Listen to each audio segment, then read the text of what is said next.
বক্সনগর যুব মোর্চার সভাপতির বিরুদ্ধে অবৈধ সম্পর্কে অভিযোগে থানায় মামলা করল এক ব্যক্তি। অভিযোগ, গত 3 থেকে 4 বছর ধরে মধ্য বক্সনগরের বাসিন্দা সৌদি আরবে কর্মরত আজিদ আলীর স্ত্রীর সঙ্গে অবৈধ সম্পর্ক রয়েছে গ্রামের প্রধান তথা বক্সনগরের যুব মোর্চার সভাপতি জিমুল হকের। বহুবার এই সম্পর্ক থেকে সরে আসার আর্জি জানানো হলেও কাজের কাজ কিছুই হয়নি।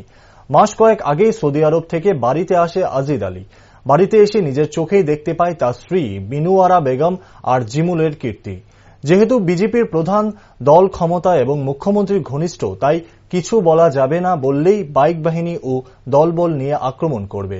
সব দরজায় কড়া নাড়লেও কাজ না হওয়ায় বাধ্য হয়ে প্রশাসনের দ্বারস্থ হয় আজিদ আলী। নাম কি? আজিদ আলী। বাড়ি? বাড়ি মাঝখানা। তো তোমার কি সমস্যা? সমস্যা হয়েছে, আমি সৌদি আরবে আসছিলাম, আসার জন্য পরে জিমুলে বলছিল জায়গা বেশ। জিমুলটাকে? জিমুল পাতা। কোন পঞ্চায়েতের? পঞ্চায়েতের মধ্যবর্ষণায়। মানে ওই যুব মোর্চার প্রেসিডেন্টে? হ্যাঁ হ্যাঁ। এর কাছে গিয়েছিলাম, তো জানার পরে আমার বাড়িতে জায়গা টাকা রাখছে না। আমার পরে আমি বাড়িতে মানে জায়গা রাখছে কার থেকে? জিমুল থেকে জায়গাটা রাখছে। তুমি তখন বিদেশে? আমি এই সময় বিদেশে আসছিলাম। কত দিয়ে রাখছে জায়গা? আমি দিচ্ছি 4,30,000 টাকা জায়গার দাম। হ্যাঁ। তো মনে করেন জায়গার দাম 4 লক্ষ, আমি 4 লক্ষ টাকা দিয়ে দিচ্ছি। হ্যাঁ। তো বাড়িতে এসে দিই আমার ওয়াইফের লগে দিই, মানে কি কম আমার মতন না। ঠিক আছে, তুমি টাকা রাখছো। হ্যাঁ, মানে প্রধানের লগে তোমার ওয়াইফের একটা অবৈধ সম্পর্ক চলছে। এবার আমি তার লগে তুমি বিয়ে করছো কোনখানে? আমি বিয়ে করছি বাংলাদেশে।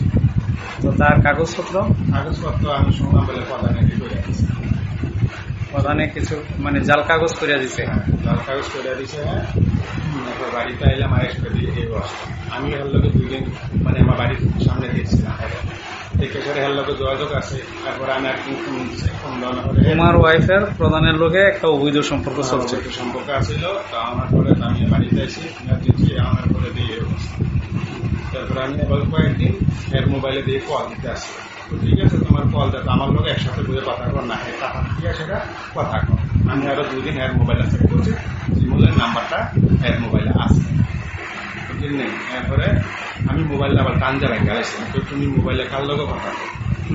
তো মহিলাকে আমার অসুবিধা আছে, আমি জানলাম তার লোক কথা কর, তোর কি এর সমস্যা? আমার সমস্যা আছে। তো এরপরে আমি মোবাইলটা